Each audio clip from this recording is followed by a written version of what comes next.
everybody.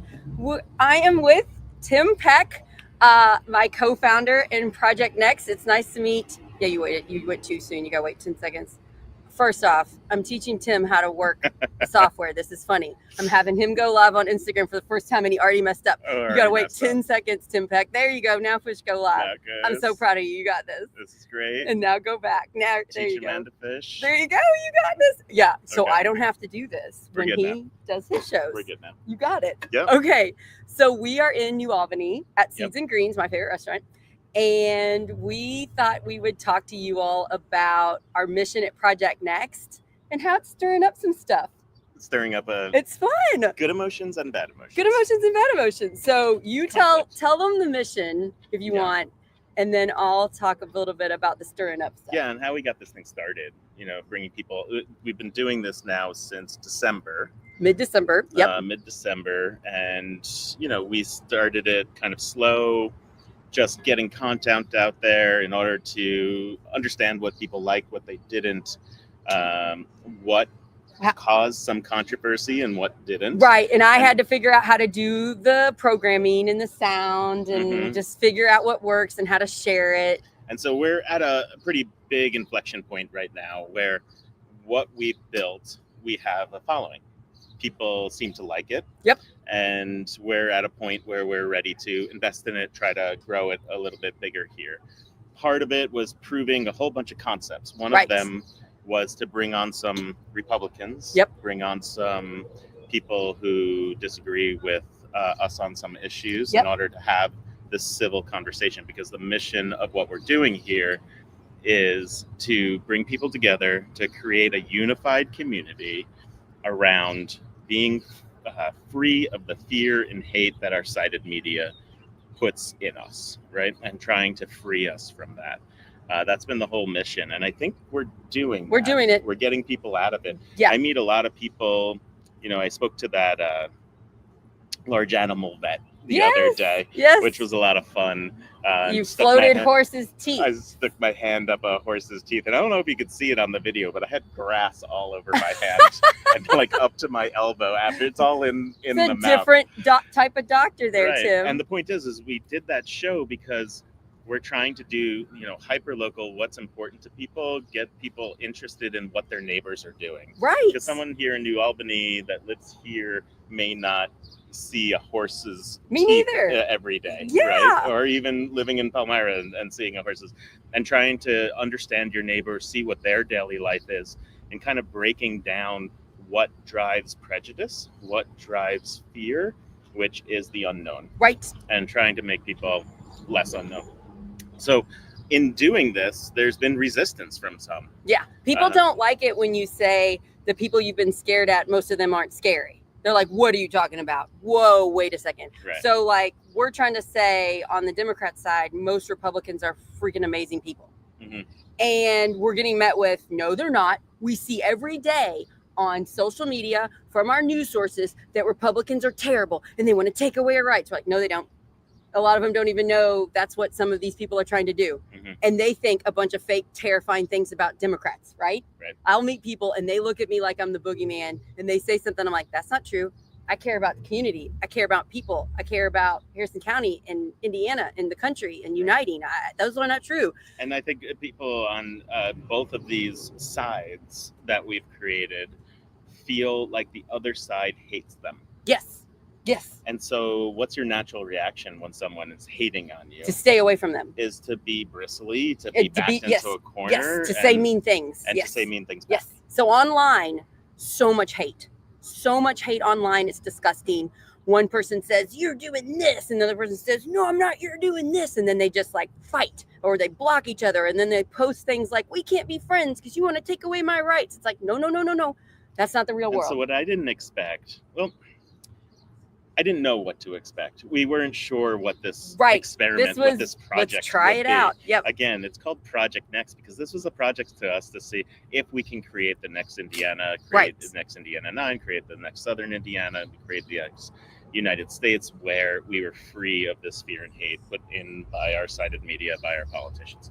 And so this project, we weren't sure exactly what would happen. What we found is that this message is threatening to those people who have power on either side. Right. And it's threatening to say, okay, you're, a bubble that you've created, that secure, safe place that It's feels like scary. others are hating you. Right. It's scary to say, open up that bubble. Open up your bubble. And, not everybody's and as scary as you in. think. You're so right. You said that so well. Yes. We are also getting a lot of positive things, like groups that are all about uniting and about protecting our community, helping the homeless, helping people with addiction, helping our most vulnerable people. They've been reaching out to Project Next and asking to get on our shows. And we're like, yes, yes, yes. I got a whole list of people I need to have on soon so we can help unite. And then the people that like the division or are scared and don't believe us, they're pushing back. Mm-hmm. And that was a little bit interesting for us. I don't think we were expecting it. I mean, we did expect it, but I didn't expect it would be this hard. I didn't know people would come on us. Right. Yeah. So we just want to say thank you to those of you that are reaching out that want to put your amazing thing, your amazing nonprofit or whatever unity building thing you're doing. Keep reaching out to us. We will get you on the program. We would love to highlight you. Mm-hmm. And then if you are clinging to this old reality that you've been told that people that vote differently than you are your enemy, widen that bubble. This is the time to do it. Doesn't it feel even uncomfortable to say that? And sometimes, even when I hear you say that, or I hear myself say that, I get a little uncomfortable. I just have to admit it, because I'm thinking about how that message is so different than what we're hearing otherwise. Right. That it's almost by design, it is uncomfortable to hear that, right? And we have to get to that place where it's uncomfortable. So practice it. Yeah. Maybe go out and talk to your neighbor a little bit. Mention public education in Indiana, because I think most people would agree we should fund public schools. That's, even though that's not what's happening at the state level, like find what they care about. And then I bet you care about it too, and have a conversation that you've been avoiding for years because you've been told our neighbors are our enemies when that's not true. Mm-hmm. I can have a conversation with my Trump-loving neighbor about everything except Trump. And even I have conversation. I surround myself with kind of a council of Republicans. That's smart, yeah. Conservative-leaning people who help with my campaign, right? Where I tell them what I'm thinking, and they disagree with me on a lot of things. We talk about Trump all the time, right? And we get into good. And you don't fight and yell at each other and say you're not going to be friends we're anymore? Still friends, right? At least we're still friends. So, amazing. So it can be done. Right. And it's just we forgot how. Yeah, but what happens is that even when I say that, you're hearing this, other people hear that and they think, okay, Tim has to be patient with those people, but those people have to be patient with me. And I have to be open to finding out where I'm wrong. Right. And sometimes I am wrong. There have been things when I was like super to the left that I do not think anymore at all. So I've opened up my mind to be like, maybe we're not right on everything on the left side, and we're not. And maybe the right's got some really good ideas I should hear and listen. One of the pieces of pushback we've heard is that you're being corrupted by the right. You're being corrupted by the right. And I think, the whole point is trying to keep your mind open to hear things, so to understand what you think, what you believe. But then knowing that whatever you think, what you believe can change as you move forward. You're allowed to change your mind about things. Yeah. When I was in 6th grade, I was told it was wrong to have marriage equality. I don't think that anymore. Love is love. I'm like full out. I go to every pride thing I can. I love those people. It's amazing. You should get to be who you are. So I thought a lot of things that were wrong that I don't anymore. It's okay to change your mind. Mm-hmm. Terry Gooden said that. He ran for lieutenant governor with Jennifer McCormick.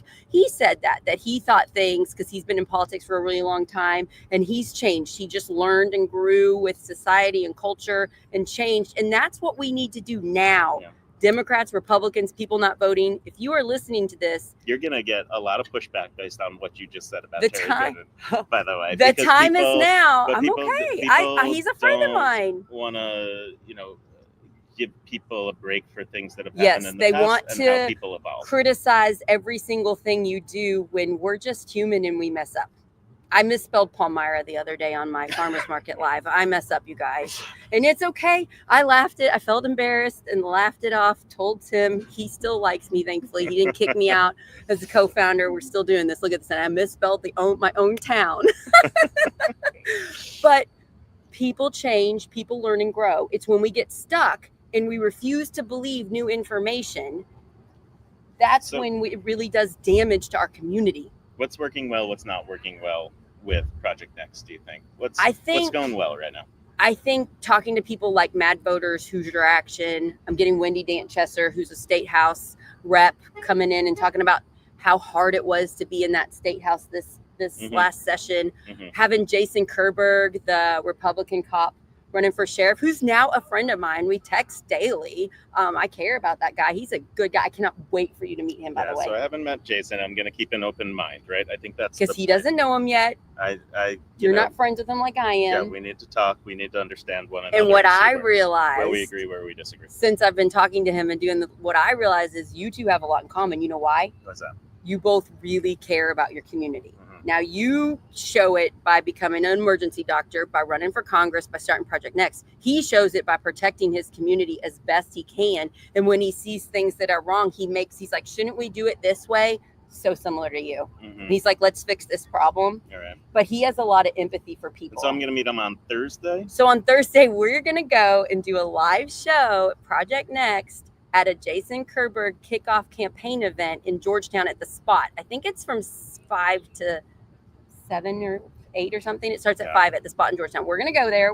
We're just going to get to stay for the beginning of it because we got a busy day, Tim. We do have a busy night that night. You're going to get to meet Jason for the first time. We're going to have him on the show a little bit. I'm going to see if there's good Republicans that want to come on and talk about Jason. And then how are you? And then we're going to go to the Floyd County Democratic Gala at the Grant? The Sherman Minton dinner. Sherman Minton dinner. Yep. Yes. So we're going to do a Republican event and a Democrat event and have 2 lives at those 2 different things to show people good people on all sides. Yeah. What a shock. Yeah. Who could have predicted this? I'm going to go in with an open mind there. I'm going to go in looking to learn. That's the mentality that I'm going in with, and that I'm trying to go in with a lot of this, a lot of what we're doing here. It's just about looking to learn about. And I was a little nervous. Jason invited me like 5 times. And I was like, I want to go for Jason, but I don't want to go alone. I'm a little nervous. So I was like, Tim, can you come with me? Because again, people are scared of me on that side. People think I'm scary, and I'm not. I just care about our community, and I want to meet as many Republicans that also care about community as possible. But there is that fear on their part, and I still have a little bit of fear. So I'm really confident going because you're coming. But if I was going by myself, I would still do it, but I would feel scared. And I've gone into these rooms by myself so many times because, especially when running in the primary last time, because we were running in a primary, I was allowed to go to a lot of the deep red areas where they had primary debates. Oh, nice. And it would be all Republicans and myself. Then we went to the Bedford Farm Bureau debate, and it was, I believe, 17 Republicans and myself on that stage. So I just want to say, I've been doing that. It is scary. Yeah. So I've been messaging Republicans lately and asking them to just talk with me. And a lot of them just ignore me. But some of them reach out. Jason reached out. So he showed that he was pretty brave. He was told by multiple people not to talk to me, that I'm scary. And he chose to ignore them because we had talked on the phone enough. We realized our mission aligns. We want to unite the community.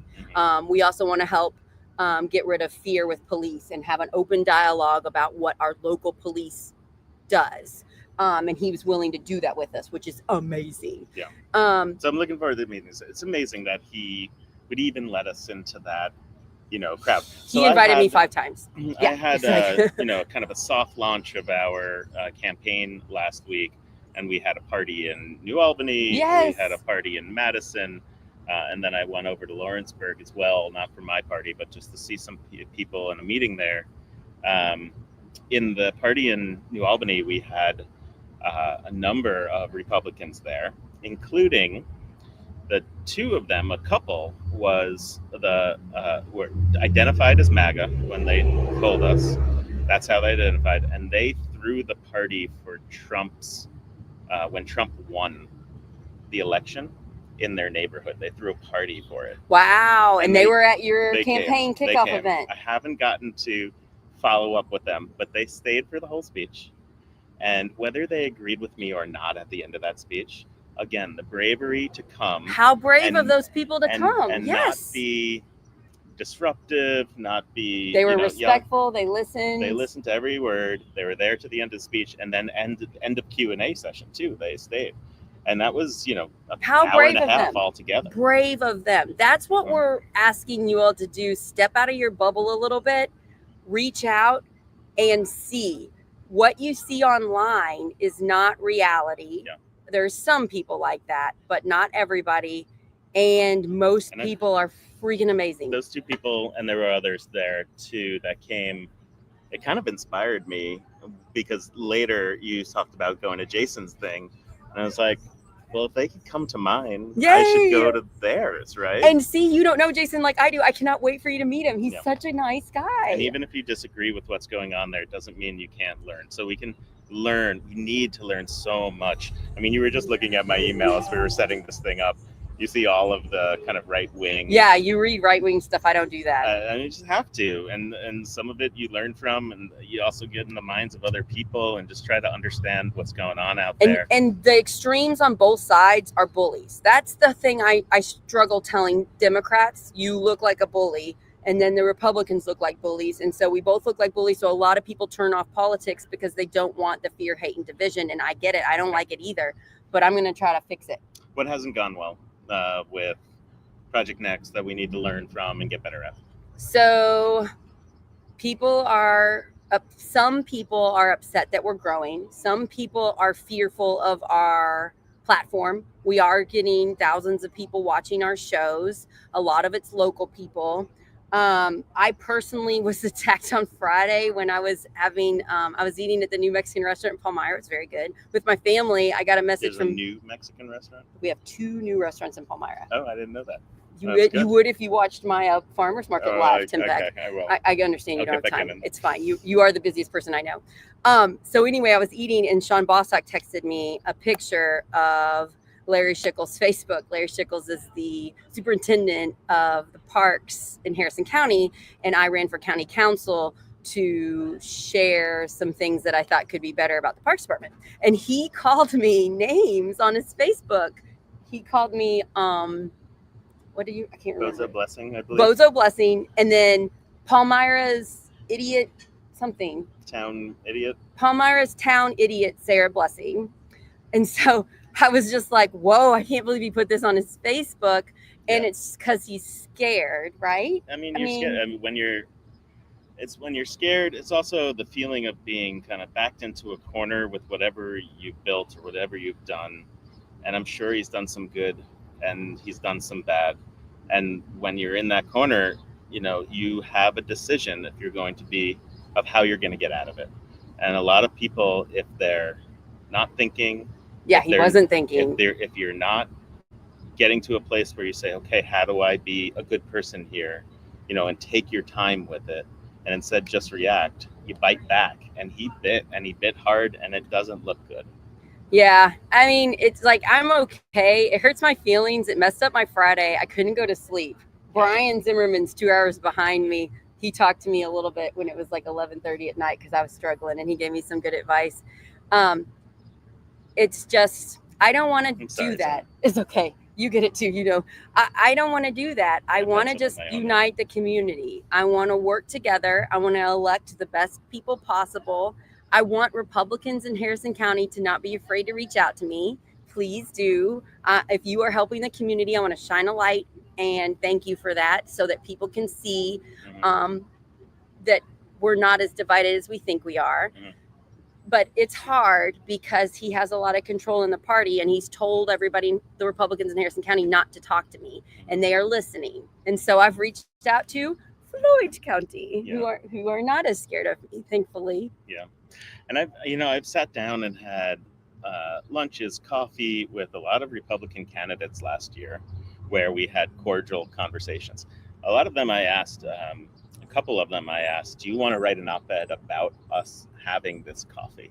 Right. Because that's good to let people know we're talking. Just the act of having coffee with another party's candidate right. is newsworthy, right? And so I'm not saying names right now because they didn't want to go that far.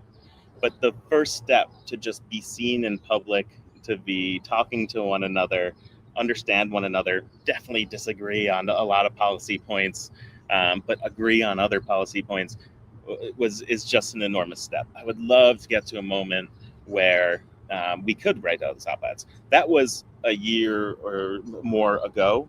I think we're in a better place, don't you? Right. We started Project Next with the intent of kind of, okay, we don't need to do op-eds where people, not as many people are going to read them. Right. Instead, let's create Project Next where we can get this voice of togetherness out. Yeah, let's show reality of people working together, because every day they are. Mm-hmm. And we have to stop believing what is being pumped out, the message of the fear, hate, and division. We have to stop believing it, and we have to seek a little bit harder the unity. Right. It's there. It's especially in local. So every day locals working together. This week we have the Jason Kerber's kickoff that we're going to go do, and that's on Thursday. After that, we're going to Sherman Minton, which is Oh, can I tell everyone what I'm doing tomorrow? And yes, and let me just say, Sherman Minton was a really special place for me and a really special event. It was a big room last year. There was a lot of people there, hundreds of people. And it was the first speech that I did that really clicked. Oh, good. Yeah. I've never been to one of these events, so I'm excited. Yeah, so I'm not giving a speech this time. It was the last time I was the candidate, etc. It was really an amazing moment. We'll do a live Project Next year. We'll let you in that room, whether you're coming or not. We'll put you in there. And then what are you doing tomorrow? Tomorrow I'm going to the Harrison County Animal Shelter, and I'm going to play with puppy dogs and cats and show what amazing animals are up for adoption. Yeah. I met the director last week and let her know the goal of Project Next. I want to save animals, and I want also people to know what the animal shelter does with our tax dollars. What are they doing for these animals? Because there's some fake gossip going on. There's some fake rumors. There's some fear of what happens when an animal goes there. And I want you to see how hard these dedicated workers are at saving as many animals as possible. Mm-hmm. And then I'm also going to try to find out more info about spaying, neutering your pets, because cats, kittens, big problem right now, especially in rural areas. It's hard to find homes for all of them. Mm-hmm. So if we can get them spayed and neutered as cheaply and easily as possible, I'll talk about that too. Right. So on my next Dr. Tim episode, we haven't scheduled it. It'll happen sometime this week.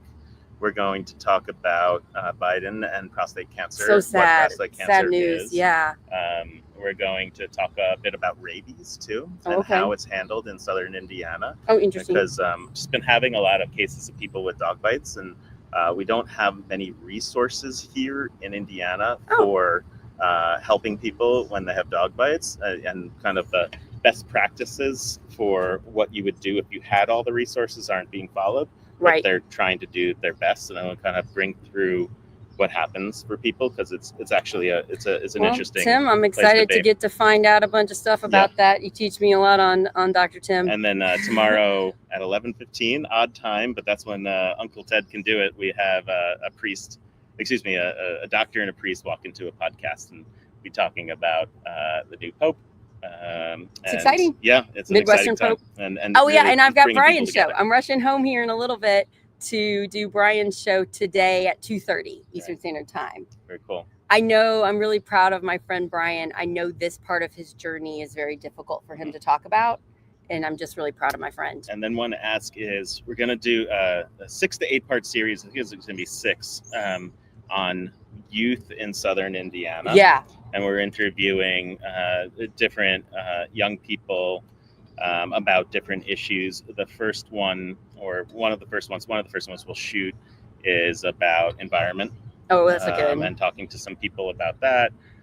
We have the head of the IU Democrats, and we're going to try to get get someone counterpart to that on a Republican view to have. So if you're watching this and you're a Republican, we would love to have you on. Reach out to us, please. We're not scary, we promise.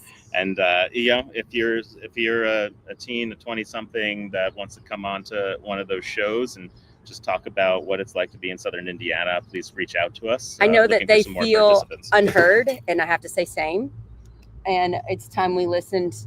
They're the future of our world. Yeah. We need to listen to what they care about, and we should be doing things that are important for their future. Yeah. So this will be more of the attitude that will be going into this, at least on my part, is to be a learner here and to be asking questions and to learn and give a platform for these young people to tell us what they believe and what they think and what their experience is, rather than me imparting, quote unquote wisdom or how things should be. A lot of listening and learning. It's going to be a lot of listening. We're going to listen to them. And that's a big part of this. I think empathy for people, even when we don't understand where they're coming from, empathy is big. And then listening and learning and being open to grow, open to their information, to their perspective that's not the same, right? Right. Yeah.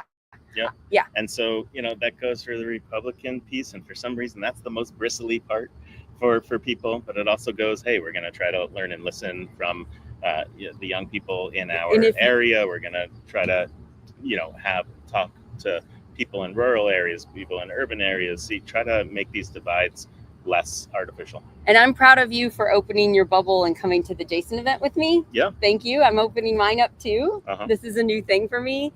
And I want to know, what are you guys going to do to open up your little bubbles? Are you going to talk to your neighbor and check in on them and see how they're doing and, ask about them and what they care about? Or are you going to talk to someone at the grocery line and just say, hey, how are you? I've had beautiful conversations in lines because I like to look, if they want to talk, I'll talk to them, just get out there and meet your community just a tiny bit more than you are now.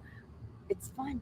I'll have to share later because we got to go. But I got a really beautiful story about my husband that happened yesterday with a neighbor.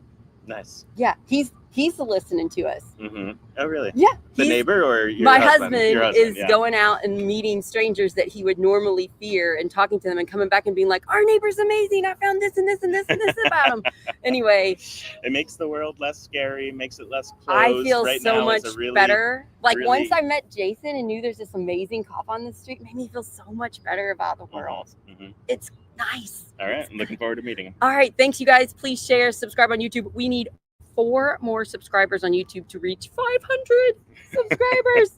YouTube is a hard place to get subscribers if you don't know social media. Yeah. It's just YouTube's hard. So thank you for everybody subscribing on YouTube. Share us stuff and have a fantastic day. Love you guys, and we'll be back. I'll be back with Brian in a couple hours. Sarah's going to teach me how to push this out now. Push in. You got this, buddy. On stream. Push in. Bye, everybody. So proud of you, Tim.